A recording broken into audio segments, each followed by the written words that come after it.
Welcome, everybody, to the newest episode of the Amateur Theory podcast. We've been away from a little while, but we got Adam in jail here, along with myself, Braden. And, I thought we'd start with JL, just kind of talk about, what you've been up to, where you've been. So I decided to take kind of for lack of a better phrase, a technology fast. Oops. Not completely. I just wanted to get off the internet for a little bit. Basically avoid just being stuck on a computer all day long or on my phone. So basically all I did for about, was it a month, 3 or 4 weeks, just tried to not use the phone or computer, which didn't always work, but for the most part I was kind of able to control myself. I just kind of wanted to, I guess, sort of refocus my brain in a sense, just because it was becoming impossible for me to concentrate on anything. So I basically needed to allow myself to get bored. So I just, for fun, I had books I could read. I had a small USB thumb drive, just 16 gigs. I allowed myself to have 16 gigs worth of film and music that I could listen to or watch. And then, just write the other time or just figure out or let myself be bored, because I don't know, sometimes you need to do that, I feel like. And it was actually an interesting experiment. I'm just naturally a very reserved, I guess, introverted type person, so I actually kind of liked the isolation. I started putting myself back out there again, and people were starting to message and call me, and I was actually getting kind of annoyed because I just wanted my peace and quiet back. But it's fine. Yeah, it's, I don't know. I guess I basically went Thoreau for a month. As Thoreau as you can get in a house. Do you feel like it is the experience bettered you?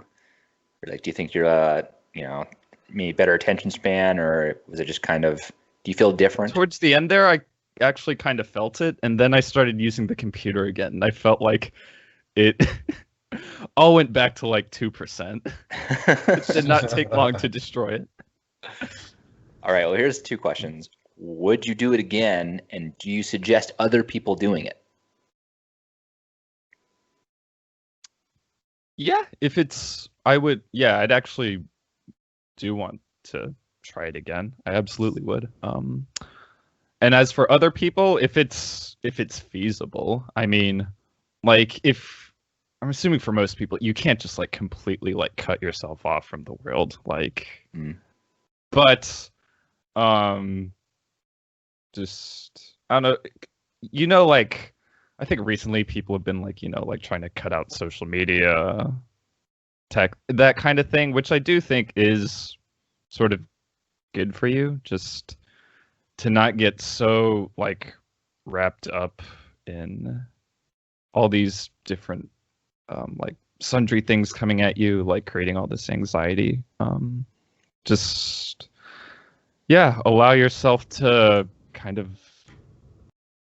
force yourself to just, I guess what I said before, be bored, or not go seeking for that next dopamine hit constantly every 10 minutes, which is why I felt I'd got into. Some other people are better about this than I personally have very little self-discipline, so I kind of wanted to do this forced tech fast type thing. I mean, so yeah, I would recommend it. I don't think it's something people need to do. I'm not extolling its virtues and gonna say the entire world would be better if everyone did this. But if it sounds like the kind of thing that you think sounds interesting or would be good for you, yeah, it's absolutely worth a try. Do you like the length that you did, or do you think that it would have been better to be shorter, or maybe longer? Personally, I would have I think I would like to go longer, like maybe like 2 or 3 months. But that takes a heavy amount of self-discipline and just I mean, you can't like unless you actually do like full thorough and like go out into the woods, like into the wild and then like get yourself killed or whatever, like Chris McCandless. It's not really feasible, but Okay. But I mean, if you're good at that sort of thing, like you can tell yourself, oh no, I'm not gonna like just go on Reddit because like I got bored for like 3 seconds. Then yeah. No, I thought it was really interesting when you did this because I think I have the same issue in terms of that I don't let myself be bored. I remember that was definitely a thing when I was younger, right? Pre having, the internet in your pocket. There would just be moments where you would have nothing to do. And then you just had to just be with yourself. Or I mean, like you had to like times. amuse yourself with your mind. Somehow. Yeah, or like when you're waiting in line or something, right? But now it's just instinctual. But now when you're waiting in line, you can watch Quibi. Right. No, and it is interesting. And I don't want this to turn into like, phones are bad. Some boomer talk over here. I think that it's pretty amazing that you have the wealth of information and can be very, talk to lots of people on your phone. That's awesome. But I think maybe there is something that's lost a little bit when you just you're always distracted all the time. Because I think I am. I don't allow myself to be bored. I have to have something. And usually I'll have multiple things going on. I'll have the TV Yeah, same on, with me. And then I'll have the phone. And then maybe I'll even like, I don't know, put on like some music in the background. There's always like 3 or 4 things that's like seems to be happening. And that's my normal state of being. You're never engaging it like with any one thing like at full 100%. It's always like this and this. Everything's at like maybe like 40%.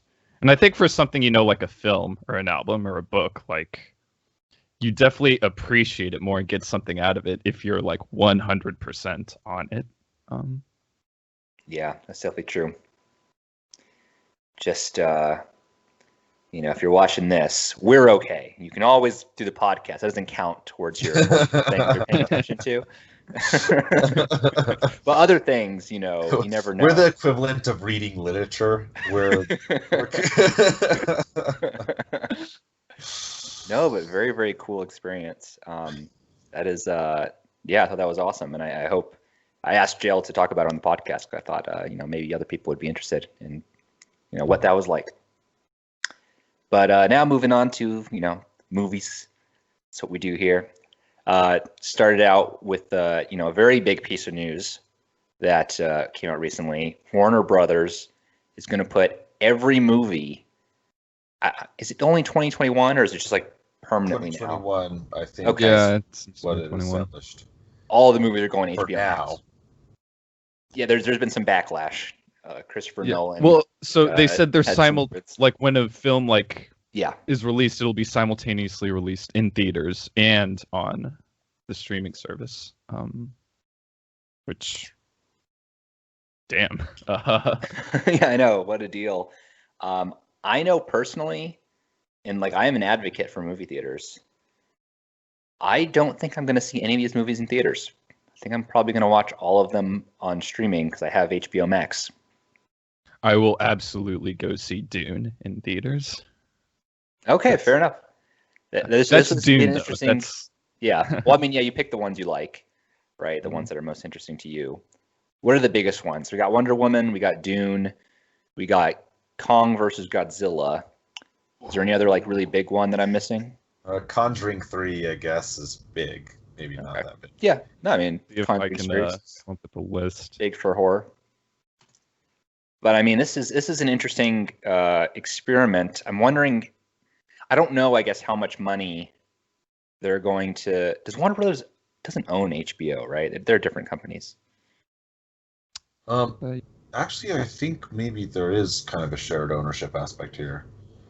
I don't actually know. Double check. I want to double check that. Well, then I wonder, because at first I was thinking like this, there's no way that they're getting more money. The HBO is paying them more for their movie rights than they would get from the box office. But if they have some shared ownership and they're getting some of that revenue stream, then maybe this makes more sense. Because that's essentially what Netflix does already, right? Netflix doesn't put things out in the theaters. And they are trying to double dip, right? They're trying to get both. So they're doing some versioning. They're getting a lot of, poor people are going to casually watch it on streaming, but then you'll have people like JL who really, really want to see a certain particular movie in theaters. And so may, the new Space Jam movie. Oh, snap. That's a pretty big one. Yeah, you got to go to theaters for that one. I'm sorry. Let's be real here. Oh, man. Yeah, these are huge. I will say that if you weren't interested in HBO Max before, this is a pretty good offering. This is a pretty good addition to that service. That you're gonna have all these blockbuster premium movies that are gonna be on there. I mean, that's pretty big actually. I already kind of liked HBO Max. I think it's a little overpriced in comparison to other streaming services, but the stuff they have on there is pretty solid. Obviously you have all the HBO original content, but even beyond that, you have, they did the Fresh Prince of Bel-Air reunion episode just came up. I mean, that's pretty interesting. They also have all the Miyazaki movies. I'm just a huge fan of him and that whole Studio Ghibli, so that's cool to me. And then they just have a lot of cool stuff on there. So it was already pretty solid content, but no, this is just, to me, puts it over the top. This is really. I don't know. It's one of the best streaming services. The user base is pretty huge, right? This isn't like Showtime or something where people actually have HBO Max. No, this.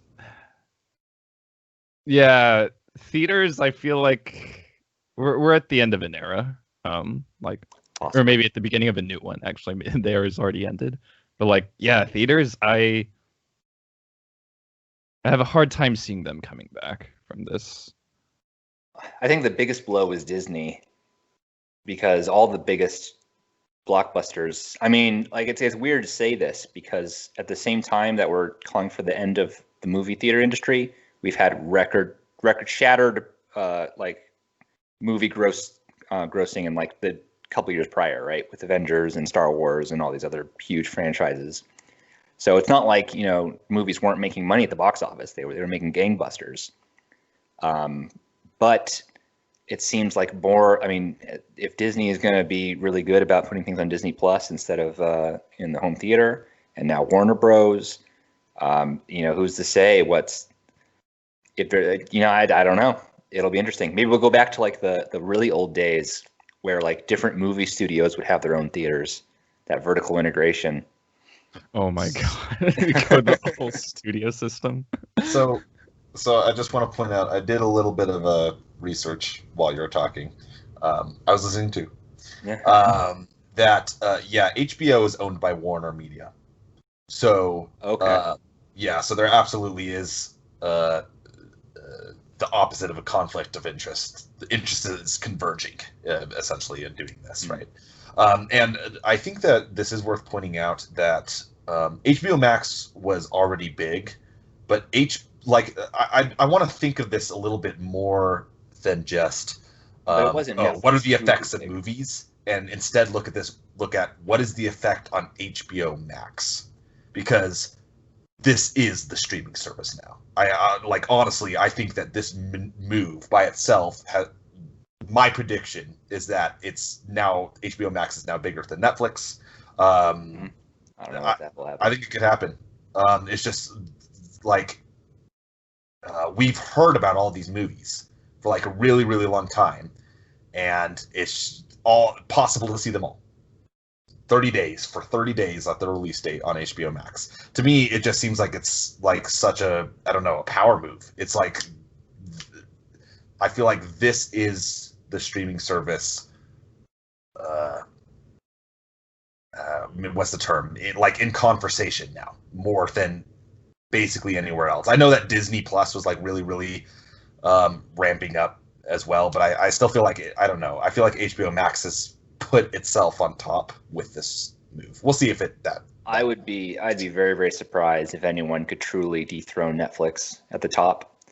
just because the subscriber base of that service is just so massive. You know, people aren't that fickle with these things, right? Like most consumers, you know, they're happy with their Netflix. They have like, you know, the 3 or 4 shows they like, and they're just going to keep on watching them. And, you know, to us, like, you know, we hear about these movies and we're just like, oh, it's super exciting. But I wonder how much people even know. Like, if you talk to the average person on the street, how many people know about this Warner Brothers deal?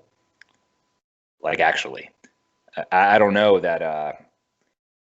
I'm sure that it's, you know, I think this will increase subscriber numbers. You know, some of these movies are going to be pretty big. We'll have to. What's going to be the retention rate though? Because it's not like everyone wants to see like every single movie coming out next year. Like that's true. Yeah, because they had the Game of Thrones problem, right? Like as soon as Game of Thrones left, they had a massive drop off. It would happen every season.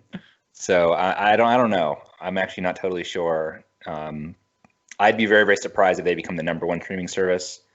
But I do see this as just adding to an already impressive catalog.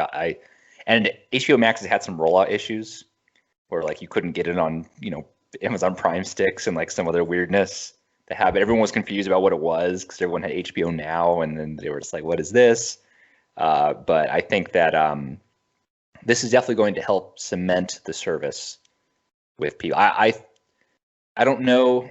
I think it's a good move in terms of HBO subscribership. I don't know if it's a good move in terms of Warner Brothers as a whole. Well, that remains to be seen. You know, it depends on how many subscribers they get from this move compared to how much they would have made in the box office. And, you know, the Warner Brothers movies don't tend to do as well as like the Disney movies anyway in the box office. Like the monster Disney movies always do the best, right? Like comparing it to Disney, I mean, these other movies are still huge. Like, I mean, the fourth Matrix movie, like, I can't imagine that like just making a small amount of money.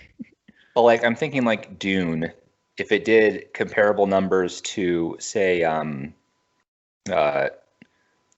want to say Cyberpunk, but it's not Blade Runner. If it does similar numbers to Blade Runner, which is a similar type movie, right? Then that would be, you know, that didn't do very well in the box office.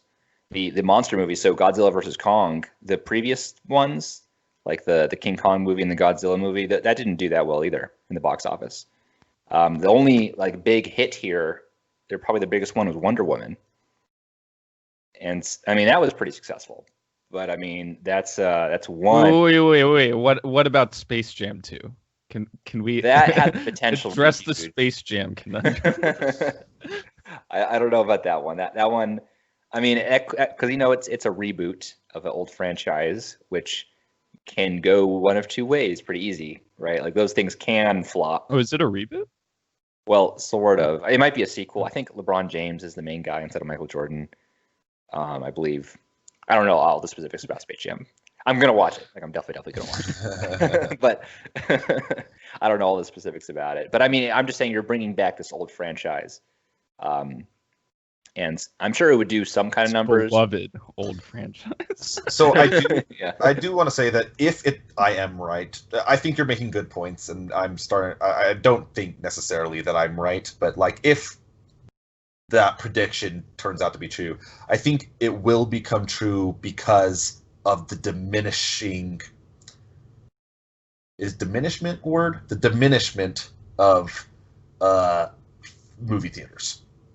So I feel like if the public gets the message that the movies are coming on the streaming services now, then I think it's possible that HBO Max becomes really big from this because they did it first and they did it with big movies. But I no guarantees certainly. And you know, movie theaters were making so much money before, like you said. Like it seems like the kind of thing that let's say they all disappeared and then COVID was gone. Suddenly, I think maybe they'd all reappear suddenly. Like maybe they weren't really on the verge of death at all. So yeah, we'll see. Yeah, it's it'll be interesting to see how next year plays out in terms of all this, with the situation we're expecting at least a very drastic change. But all right, The next topic I wanted to talk about, I thought would be kind of an interesting one. We're heading towards the end of the year, and we've watched a lot of movies for this podcast. And so I wanted to talk about what of the movies, if you just limit yourself to the ones that we like reviewed or talked about in depth on this podcast, what do you think is the best movie you saw this year on Amateur Theory, the worst movie, and then also I thought it'd be fun to talk about the best so bad it's good movie. We used to do a lot more of those when we first started. So Adam, I don't know how much of those. Yeah, that was our shtick when we first started. But when we first started, that's basically was our whole thing. And so that just as an homage to that, I thought it'd be interesting to talk about that too. But let's start with the best. What do you think is the best movie that you saw that we talked about? Oh, I can't. I need to look at a list of what we've seen this year so far. So if you have something in mind, Adam, while he's looking. Yeah. Spoilers. I think this movie is my favorite that we've done for this. Oh wow. Yeah. Okay. Mank, so far. Mank was great. And I'll get to talk about it in a second. Oh yeah, I'm excited to talk about it. Yeah, I actually do think that's my favorite that I've seen from this movie. Okay. Not totally valid. Totally valid point. For me, and I'm going to preface this with saying that it might not be the best movie, but of the movies I saw, it was the best movie experience that I had. Like in terms of in the moment as I watched it, I got the most out of it, and that was Tenet. I recognize the movie has flaws, but there was something about the I talked about I saw it in theaters, and I was the only one in the theater during a pandemic, and it's such a grand, crazy movie in like a crazy time, and it's just like a memory I think is gonna, when I look back on the pandemic in like 10 years, I think that's gonna be one of those pandemic memories that just like sticks. And so for that, I give it the top over, even though I recognize it's a flawed movie and maybe some of the other movies we've seen are a little bit more, better in other ways. But just for that experience of seeing that in theaters, and I mean, I still maintain it was a good movie. We gave it a good review. We don't do scores, but we both liked it, and I still think I'll be interested to see it again. Once it hits like streaming, to see if it holds up as well as when I saw it in the theaters. Probably not quite as well, but I imagine I'll still like it because there was still some cool things about it. Maybe I could put subtitles on, get some missing context. I'll read the screenplay beforehand. I'll like watch one of those YouTube like Tenet ending explained videos. But yeah, I think that would be my answer. All right. Well, I went back and quickly looked through our list of movies, and I might be of the same opinion as Adam on this one. Oh wow! All right, get hyped for this interview. Really the review we're gonna have after this interview. Yeah, guys, it's Gary Oldman. Come out here, you son of a bitch.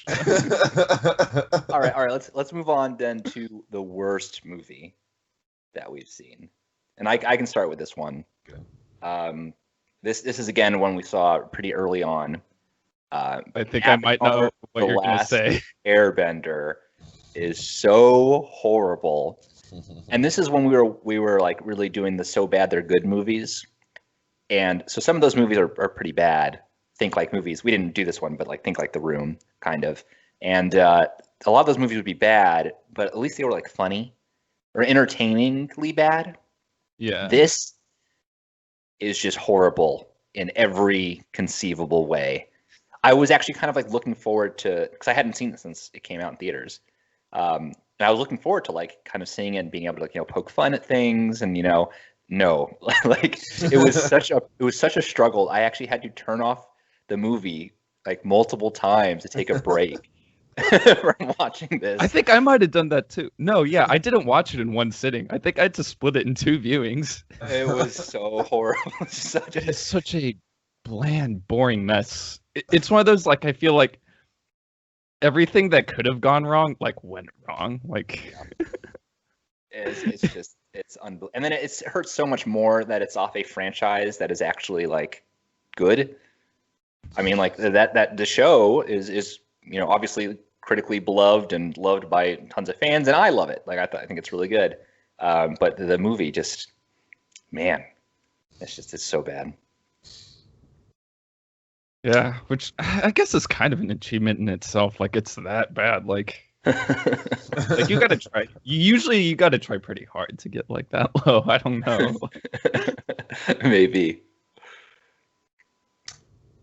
Well, I feel like my answers aren't going to be as like bombastic as yours because your whole thing was doing bad movies and I didn't get to see those. We got sick of watching so many bad movies. We started just doing stuff we liked better. So Bad movie critique. like I mean, there were movies. There were some not as good movies in the ones that we watched while I was here. So I don't know. I have to split my answer between the movie that I actually thought was worse, like the worst I've seen, and also the one that I didn't like the most because it bothered me. Realistically, the Books of Blood horror movie was pretty bad. It just I don't know. There are some parts of it that like you could almost I could almost like love for the way it tried to do certain things. But it like just if I'm taking a step back, it's like this is not a good movie. It's bad. It's a bad movie. You know, that's the truth. I think I know what you're gonna say next. Yeah, I suspect so as well. Mulan really bothered me. Like and I think the sin that it committed is adjacent to the Avatar thing. It's not like the dumpster fire that Avatar is. In fact, it's actually really competent in a lot of areas. But it commits a similar sin and that sin is it changed things and it was worse. It wasn't just that it changed things. It's like, oh, you changed it. It's changed thing and it's bad because you did that. And that is just a terrible thing to see in a movie. Yeah, Mulan is one of the most for me at least movies ever. Yeah. It's the gap between how excited I was for it and how it ended up. That one, Mulan, might be the biggest for me in that respect. Yeah. Tisk. What about you, JL? What's the worst? Oh, Last Airbender. Jesus Christ. Wow. Sorry. Fair enough. Okay, and then what about the so bad it's good? Okay, I'll start before I ask JL. I'll give you some time to think about it. Adam, would you say that Books of Blood was a so bad it's good movie? I am not upset that I watched it. So yeah, I'd say so. But it's not so bad it's good in the way you think. Like I feel like typically you think it's like there's some kind of like uncanniness to the awfulness that it in some way it becomes almost aesthetic. Like it's like, oh, this is funny, or this is like so bad that you've done that it like crosses into like new territory that I couldn't have imagined myself. So it isn't so good and bad. It's bad in that area. It's bad, and then at the same time there were parts of it that were like attempts that I thought were good and that I was glad that the movie attempted. If that makes sense. So I wouldn't say it's like a you should see how inept this is. This isn't Trolls, you know. Instead, it's like this was not a good movie, but at the same time, there were things about it that I thought were good ideas. That's all. Okay. So, JL, do you have going back to the previous one, the worst movie we saw? I think I actually might change my answer. Okay. It's Ballistic Ecks versus Sever. That one was. That was also very painful to watch. But in a different way. I think The Last Airbender actually managed to make me laugh out loud a couple times at like really stupid, silly moments. Ballistic Ecks versus Sever, though, I might have legitimately like wanted to kill myself watching that movie. Yeah, that was just like the most. I mean, like it was just. If someone tried to make a generic movie, and tried to like, let's include every like, played out trope in an action movie we could possibly think of. I think that's how you get Ecks versus Sever. That's the best way I could describe it. I don't know if I hated it quite as much as you did. I think I It's even just remember when we were talking the about most it. It was dull totally thing ever. boring. Like I think of it and I just go blank. Like I'm just like I've lost brain cells because I watched that movie. Because I'm thinking about that movie. I'm losing brain cells at the moment. Like it's stupefyingly stupid. It's... Fair enough. And I think I'm going to include all the videos of these in the description. So if you are watching this for the first time and you're curious about how bad these movies are, you can hear us talking about them. Okay, now let's. So bad it's good. Do you have an idea of? So I really like Teenagers from Outer Space. You know what? That was a good one. I wasn't even considering that one in my list of possibilities, but I did like that a lot. Yeah. Well, it's interesting though because I mean it's not a great movie by any means, but it was surprising that what it did do well was actually fairly well done. Like I was actually invested in that movie. I was getting into the story. But yeah, watch Teenagers from Outer Space. I don't even know if that's so bad it's good. It might actually be a little bit good. Yeah, because Plan 9 from Outer Space is such a worse movie in pretty much every way. Teenagers from Outer Space is just kind of corny. I think that's its biggest sin. It does some corniness, but it's almost endearing for that. So I don't even know if that's a knock. Yeah, I don't know. What would my actually so bad it's good? It might either be The Happening or Trolls 2. Okay, yeah, those ones are pretty funny. Just going on based on the one that made me laugh the most, it might be, or I don't even know if it made me laugh the most. It was just the one that I loved to hate the most, which was Battlefield Earth for me. Battlefield Earth was so, you could tell. I talked about this before with a movie like Trolls 2 or Plan 9. Part of the reason they're bad is because they're shoestring budgets, and not professional actors. And so it was almost if someone made a film in their backyard, that's the kind of stuff you get. And I mean, that stuff's, is bad and it's fun to make fun of. But Battlefield Earth had a big budget, big stars, and still managed to be one of the most inept movies I've ever seen in my entire life. And that just makes it more funny to me. So it's just so hilariously bad. That I think that would have to be my pick. Yeah, that movie's one of those car crashes, on the side of the road, you just can't avert your eyes. You're like, whoa, what happened here? Yeah, and it's not like a car just crashed, fell in a ditch. I mean, there's three cars, one's upside down, another's completely split in half, and someone left a cryptic message in a field nearby. It's. Oh man. But okay. With that, I guess we will get into Mank, which we've already previewed that we all liked quite a bit. So let me start. This will be the spoiler-free bit, because I think because it was not my favorite movie, obviously, so I might have the most measured take, the least glowing, even though I did like it. I will say that this is probably do you think you can call this a biopic? Yeah. Yeah. I mean, this is the best biopic I've ever seen, hands down. Really? Now, I think that biopics, by and large, tend to be bad. They're just very formulaic kind of movies, and they jump it's really, really tough to do them because they try to get a famous figure and then do every single thing that happened in their life, and so it's really jumpy. Interesting thing, skip. Interesting thing, skip.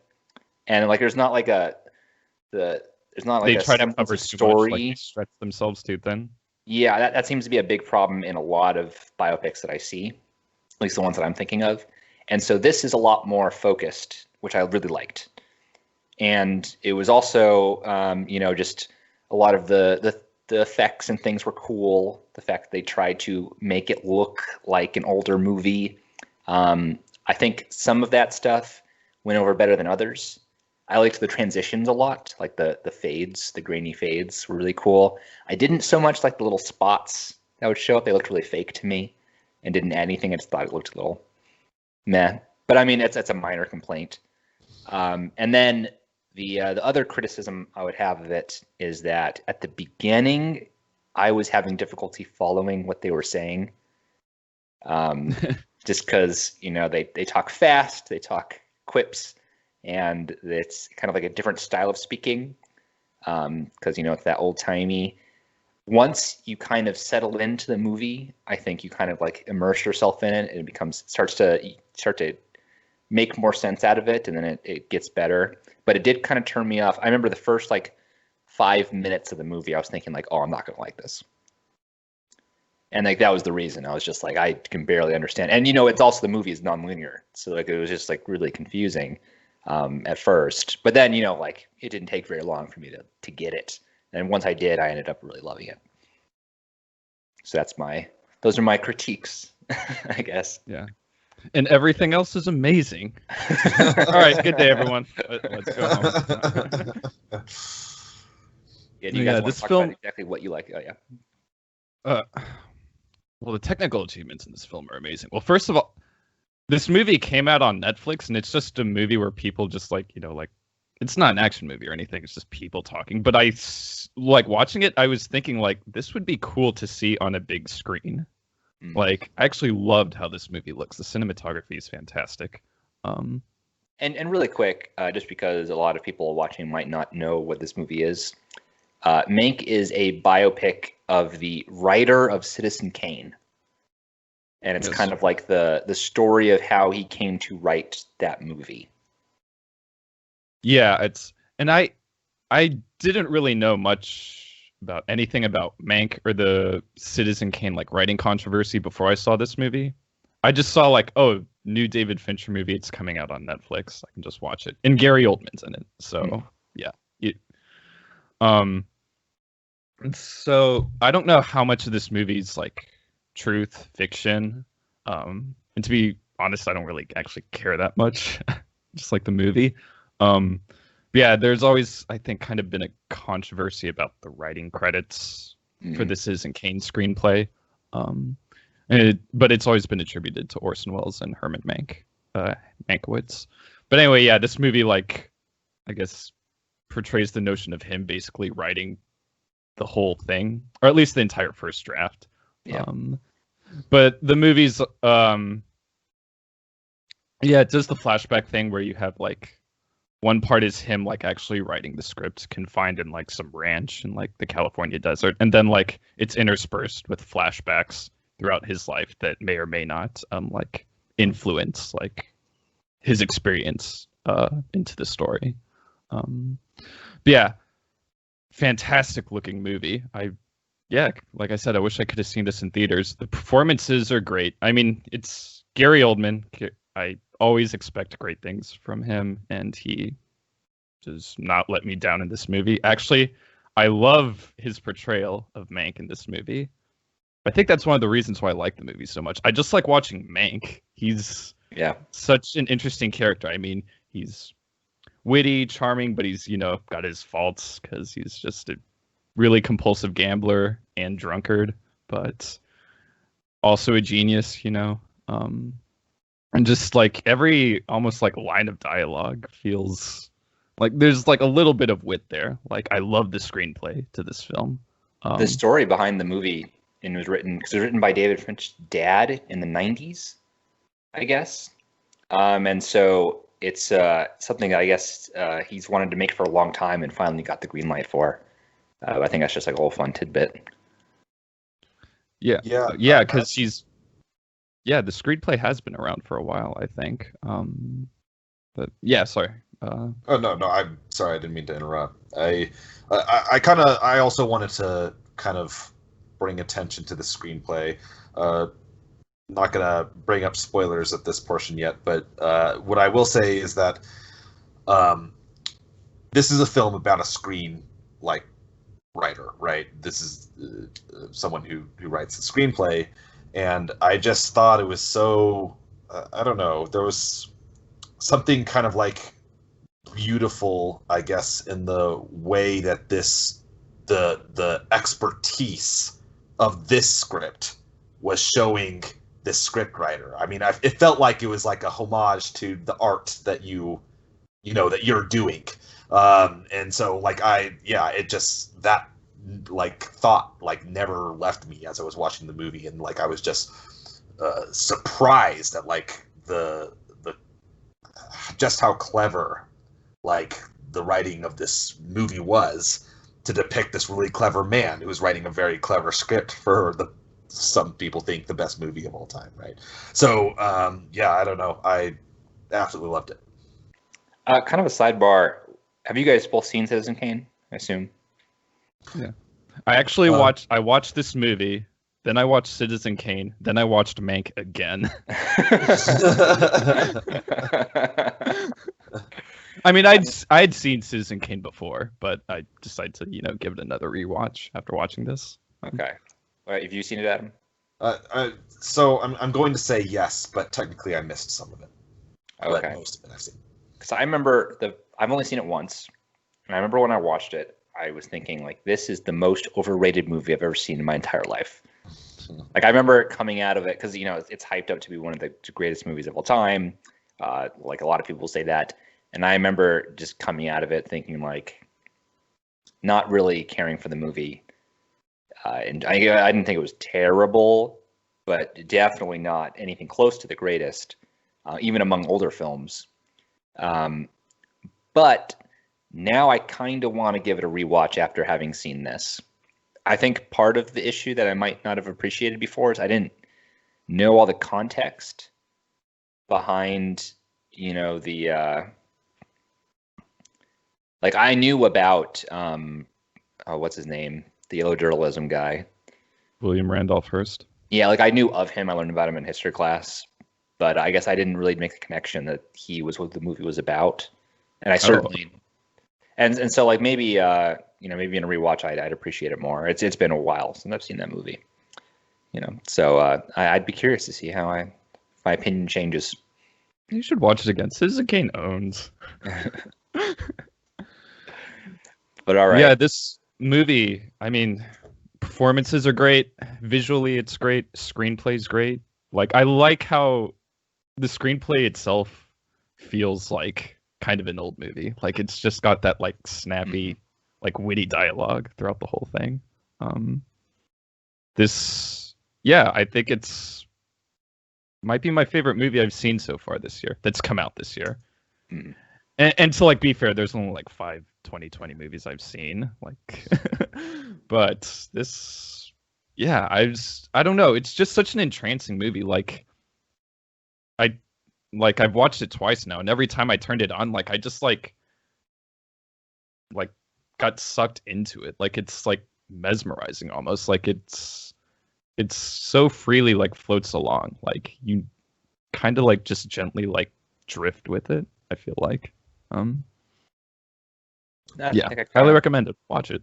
Yeah, I mean, I think we can safely say, 3 thumbs up or whatever. We don't have a rating scale, but we all liked it. Give it a watch. We all recommend it. And if you haven't seen it and don't want it to be spoiled, we're about to transition over to the more in-depth discussion, which will include spoilers. So warning now.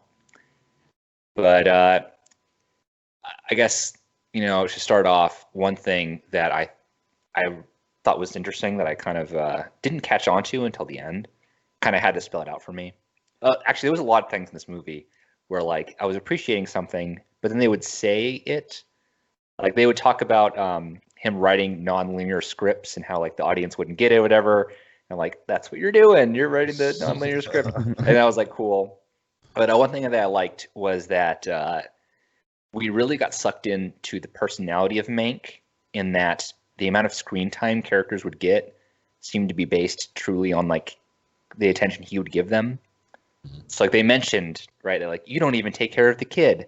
And it's like, yeah, his kid is like not a part of this movie. The wife is barely a part of this movie.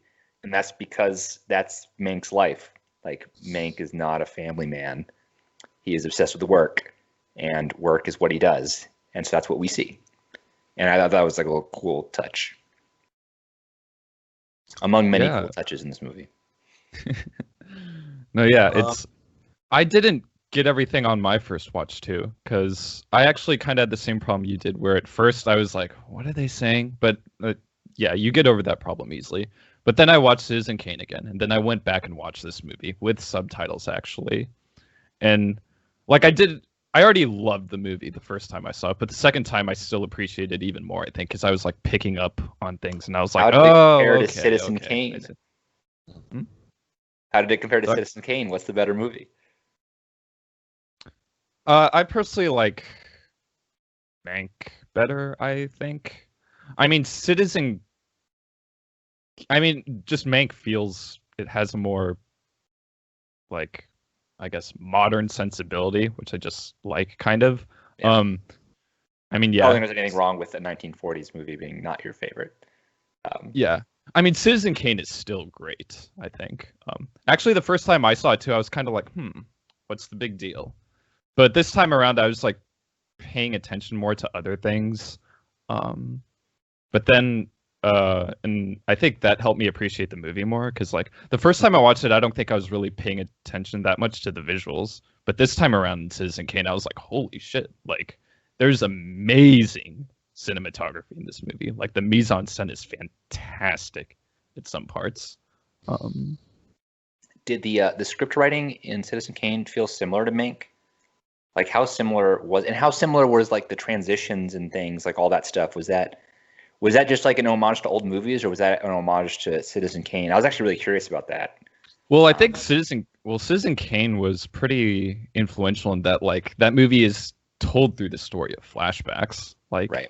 it is non-linear, which I think was pretty new at the time.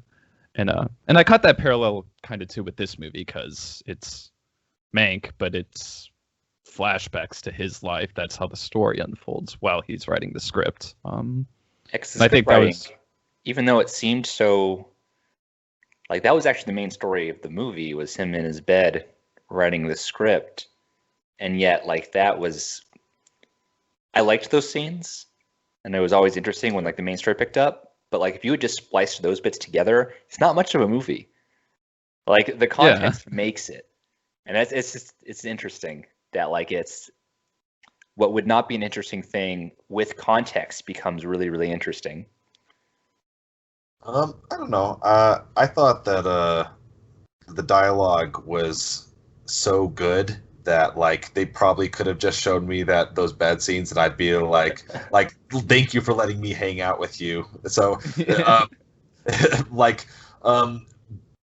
you know, I really like. Maybe I should stop fawning over the dialogue so much, but it's fantastic, man. Yeah, it's the type of dialogue that, like, makes you feel like you learn something, like you're smarter, like, from hearing them talk. And, like, it was like reading an Oscar Wilde like play or something. Like, yeah, I want to read the screenplay to Mank again. Or I haven't read the screenplay, but I want to read the screenplay for it. Yeah, it's just like, I wish that I had the memory to bring back some of the examples, because I remember, like watching the film, and like they'd say something, and, like, this is, like, again, this is not a movie of, like, high emotions. It's not, like, super dramatic all the time, right? But it was, like, still, like, a line that someone would say would actually, like, hit me, and I'd be like, this is, like, so great to hear. I'm very happy, to hear people say this, basically. The dialogue is a really big thing. One other thing that I felt like that I guess I really liked about this movie is that,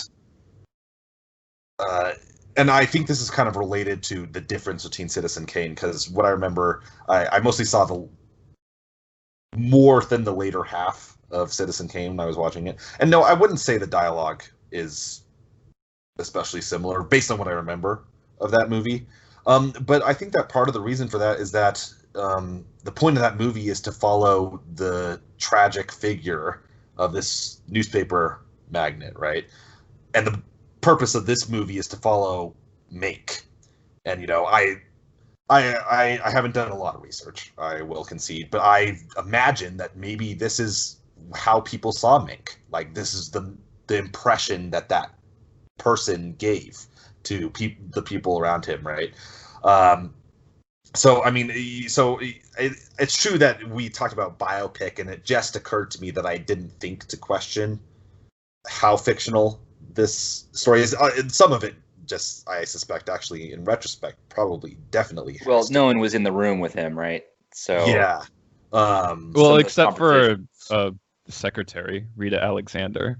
I mean, do you think they interviewed her? That'd be interesting. Yep. Oh, so I actually did some research on this. Okay. And like, if we want to get into it, like the whole controversy about authorship of the screenplay.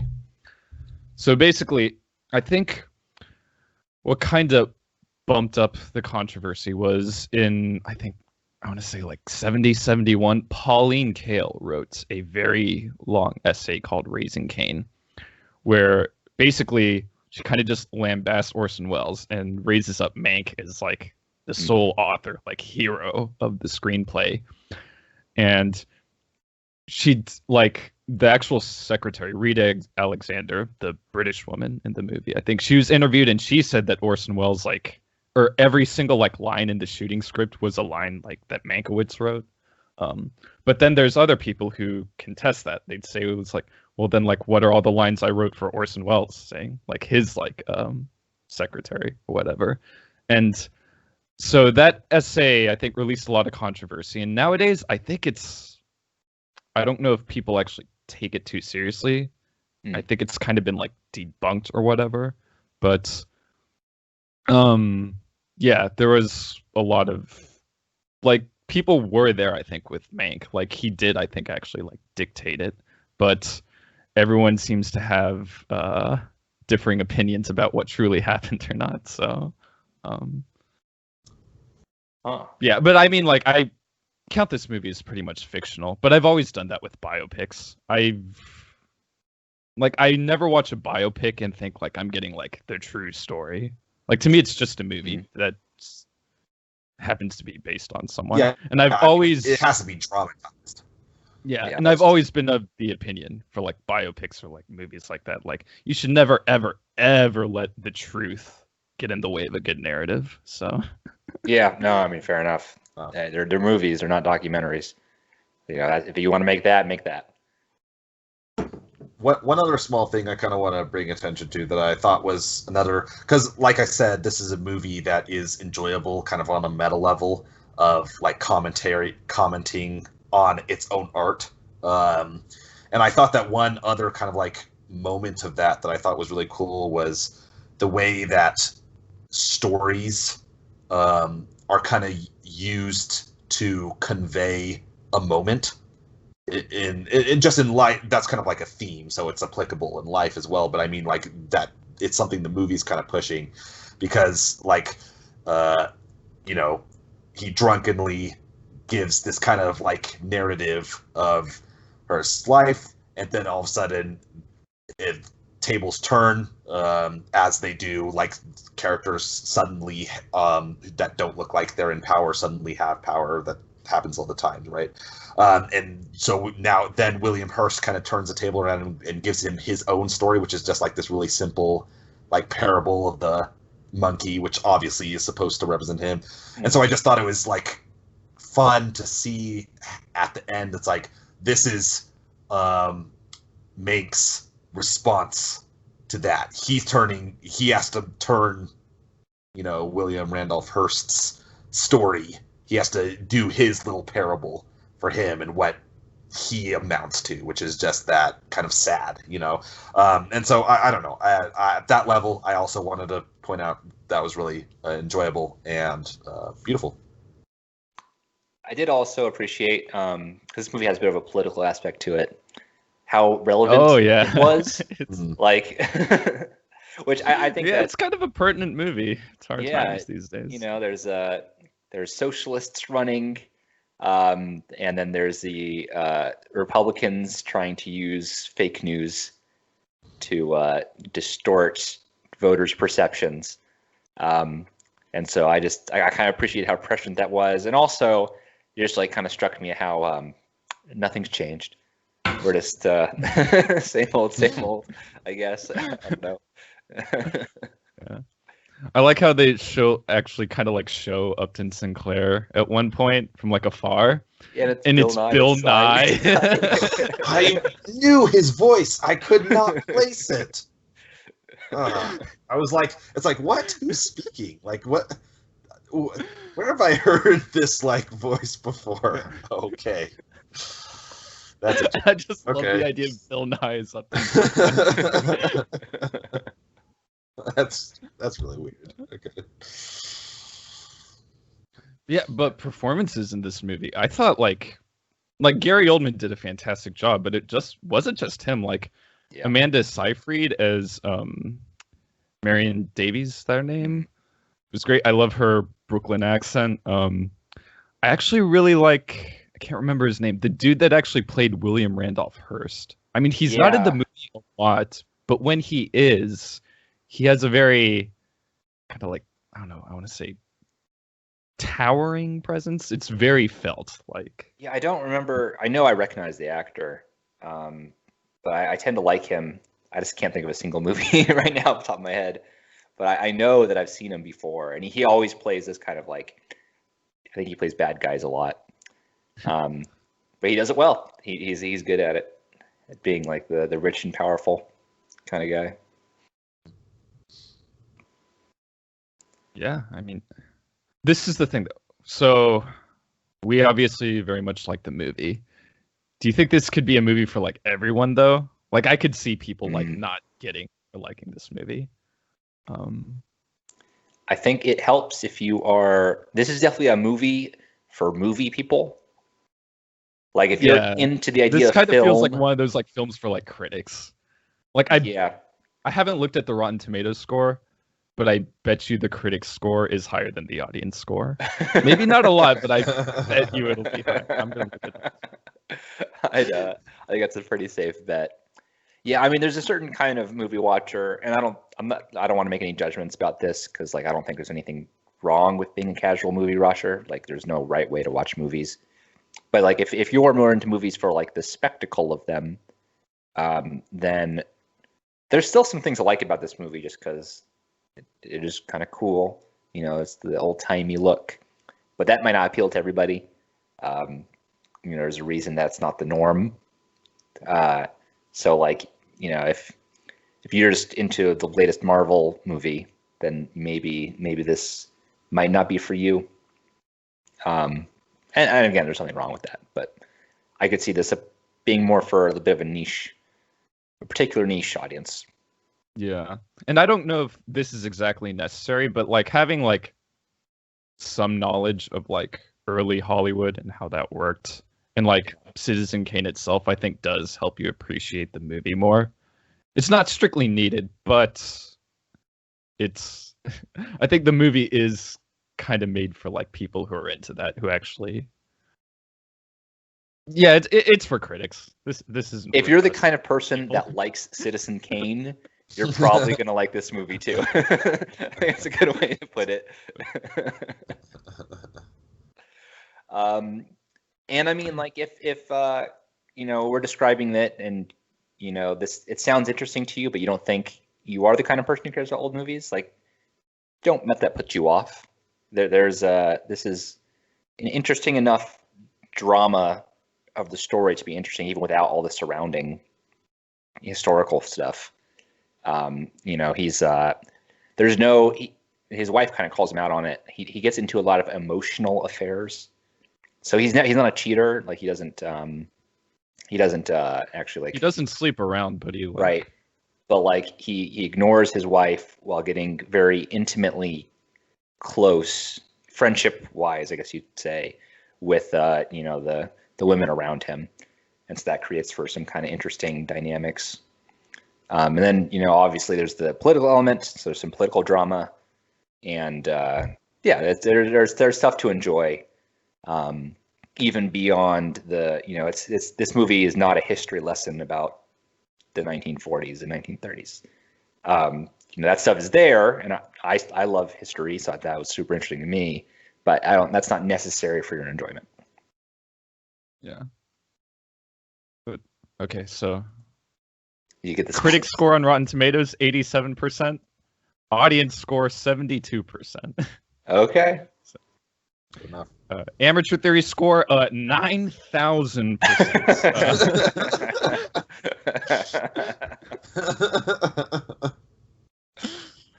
Okay, I think that's a good thing to end on.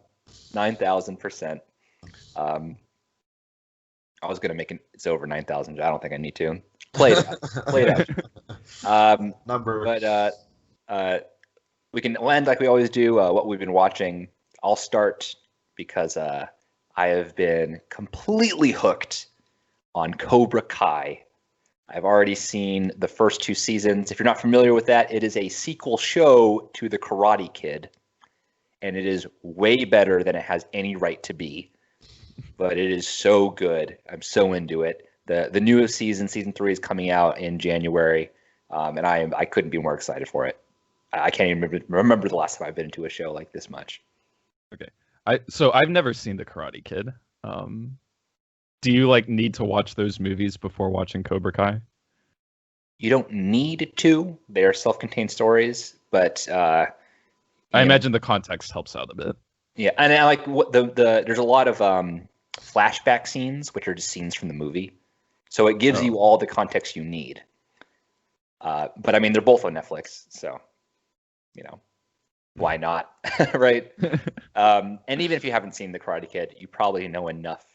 You've probably heard of wax on, wax off, right? And all the kick to the face, the really famous I know about scenes. The kick. Right. So I imagine that you. Is that the movie with the song "You're the best around, nothing's ever gonna keep you down"? Is that The Karate Kid? I don't think so. Oh shit! Maybe. What movie is that from then? Wasn't that from one of those So Bad It's Good movies? Oh, maybe. I don't know.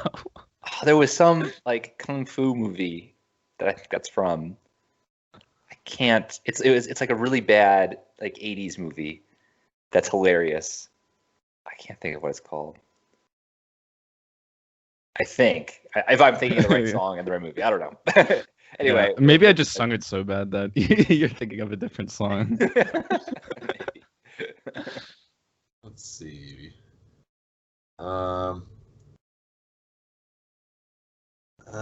doing research now because I'm certain that song was made for a movie. I know exactly the song you're talking about. It is in The Karate Kid. Oh, well, there you Yep, go. sure enough. Okay, I was thinking something different. I haven't seen The Karate Kid since I was a kid. It's been a while for me too. Yeah, I might rewatch it now that I've been watching. I haven't seen The Karate Kid since I was a kid and into karate myself. My Karate Kid days are over. But even again, you don't need to have an intimate understanding of the movie, but I knew it well enough that I was able to get the context. I probably will watch the movie soon because with the context of Cobra Kai now, knowing what happens later will be interesting to rewatch it. Okay. I mean, yeah, I've heard great things about Cobra Kai. I just always, I guess, been someone hesitant. Because first of all, it's a show, and I just can't be bothered to do shows ever. But also, it's a sequel to The Karate Kid, which I've never seen before. So, and I was wondering, because I didn't want to go into a situation where you watch season 3 of Twin Peaks without having watched the other 2, and you're just like, what? What? All right, what have you guys been watching? Or, reading if you've maybe been away from the internet for however long. I mean, I read a ton of stuff and I watched a decent amount of stuff. Actually, I watched a movie. Okay, so basically I rewatched The Social Network after I watched Mank for the second time because Because like Another this is biopic. a biopic by David Fincher, and I was like, oh well, he also did The Social Network. Oh, 10 we years didn't even ago. mention that Trent Reznor did the soundtrack for Mank. Oh, Trent Reznor and Atticus Ross. Yeah. It sounds nothing like Trent Reznor though. It's all period pieces. But it was still good. Anyway, sidebar. But Oh yeah. Well, I decided to watch The Social Network again because it's also a biopic by directed by the same guy who did this. And I saw that movie once 10 years ago when it came out. I remember And I watched it again, and I think it's one of the greatest movies of all time. Oh wow. Yeah, actually, if you'd be interested at all, maybe we could do an episode on it. Like, I don't want to talk about it too much, just because, like, even like I watched it last night, and after it was over, I was like, I should go to bed, but I kind of want to watch it like again. And I don't know, maybe like I've been watching movies like 2 times these days, wanting to watch them again. Maybe that's just an after effect of my tech fast. When I had like 6 movies on a USB drive, I'd watch those like over and over. So yeah, The Social Network. This movie isn't the greatest biopic of all time. I think The Social Network is, but same director. He seems to be quite good at directing these. So while we're talking biopics, I do want to plug for Steven Spielberg's Lincoln. I absolutely love that movie. That was the boringest movie I've ever seen. I thought it was boring. I'm kidding. What? Well, I've only seen it loved once. it. I don't remember it that well. But I loved it a lot. I thought it was great. I saw it when I was, I guess, younger, but when did that come out? That's a great question. That was like 2013 or 14, Probably. I feel like. It probably would have been around then, huh? I wasn't that young, but still. No, I remember Daniel Day-Lewis being in the film and like him doing like he's fantastic. Like he is Lincoln in that movie. It I don't know. It felt like a window into the past. But in any case, that's not a movie I've seen recently. I haven't seen that much. Over Thanksgiving, I saw a bunch of James Bond films. At my best. So let's see. I guess I can talk about Spectre, which was you'd never seen before. I had never seen it. That was my first time I'd seen it, and the worst Craig movie. It was okay. Yeah, I don't know. The more I think about it, the more the things I don't like stick out in my mind more than the things that I thought were fine. So ultimately, yeah, wouldn't recommend it. Spectre fucking blows. I actually liked it better on the second watch than I did on the first watch. It helped that I watched it soon after watching a bunch of old James Bond, and so I thought it was doing a little bit more. It really is just putting Craig in an old James Bond movie. It's what it is. So from that perspective, I could appreciate what they're trying to do. It's such a tonal shift for him that it doesn't come out it comes out weird doing that. But like I could see what they were trying to do, so I can appreciate it.